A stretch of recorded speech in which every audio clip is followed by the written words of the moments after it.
The docking bay of Station Kepler 442 hummed with the usual chaos of a frontier trading post.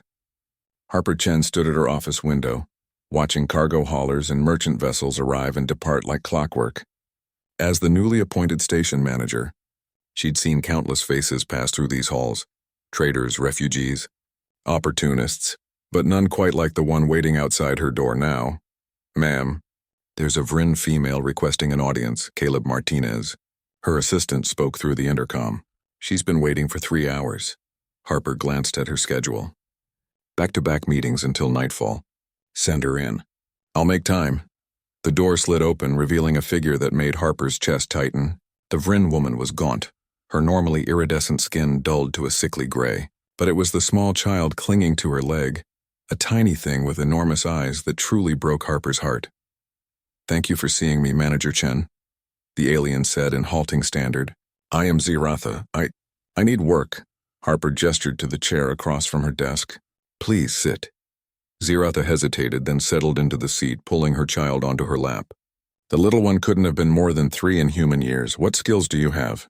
Harper asked gently. "I was an environmental engineer on Vrin Prime before the collective came." Ziratha's voice cracked. Before they took everything, Harper had heard the reports. The Vrin homeworld had been decimated by the Cathrix collective 6 months ago. Millions displaced. Most Vrin refugees had been relocated to camps on the outer colonies, but some fell through the cracks. "I can clean," Ziratha continued, desperation creeping into her voice. "I can maintain systems, process waste, anything." "Please, my daughter. She hasn't eaten in 2 days." The words hit Harper like a physical blow. She'd grown up in the slums of old Detroit, knew what hunger felt like, what it did to a parent to watch their child suffer. "Caleb," Harper said into the intercom. "Bring food from the commissary immediately." "On it, boss." Ziratha's eyes widened. I have nothing to pay. You don't need to pay for food," Harper said firmly. "Now let me see your credentials." The Vrin woman's hands trembled as she produced a battered data pad. Harper scrolled through the information, her respect growing with each line. Ziratha hadn't just been an engineer, she'd been a senior environmental engineer, responsible for atmospheric processing for an entire city-state. "These are impressive," Harper said. "But I need to be honest with you. I don't have any engineering positions open right now." Ziratha's face fell. Her daughter whimpered, sensing her mother's distress. "However," Harper continued, "I do need someone to oversee our environmental systems. The current contractor is overcharging us and doing substandard work. The position pays 3,000 credits a month plus housing and full medical benefits." Ziratha stared, uncomprehending. But you said you had no position." "I didn't, now I do." Harper smiled. "I'm creating it. You're overqualified, honestly, but something tells me you'll appreciate the opportunity." Tears began streaming down Ziratha's face. Thank you, but I must be honest with you, Manager Chen, I am desperate. Very desperate. In my culture, when one owes a debt that cannot be repaid..." She paused, her voice dropping to a whisper. "I would give you anything. Even myself. Please just save my child." The offer hung in the air like a blade. Harper felt rage and sorrow war within her.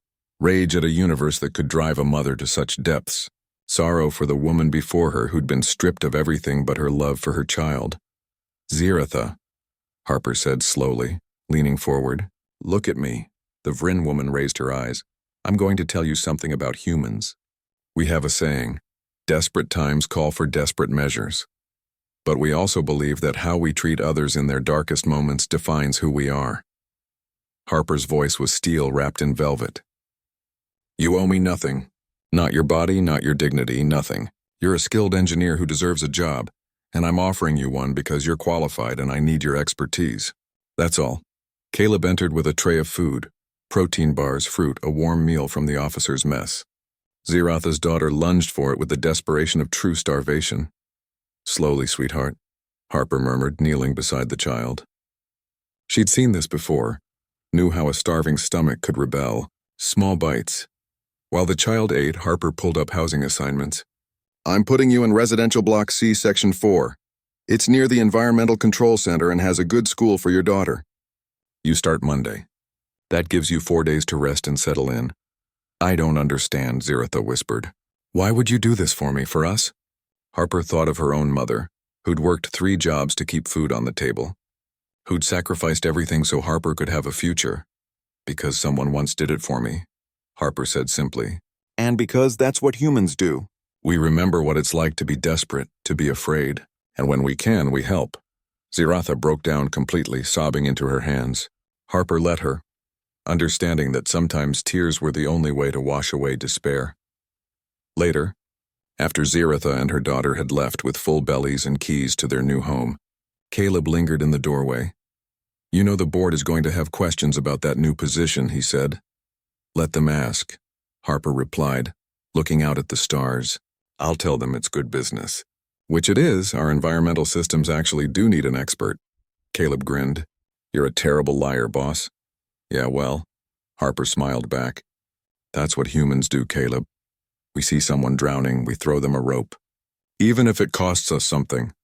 Especially if it costs us something," Caleb added. "Especially then," Harper agreed. Outside, in the vast darkness between stars, humanity's reputation continued to grow.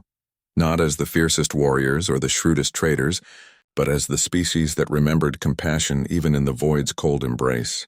And on one small station, a Vryn mother tucked her daughter into a real bed for the first time in months, whispering prayers of gratitude to gods she'd thought had abandoned her. Humanity, fuck yeah.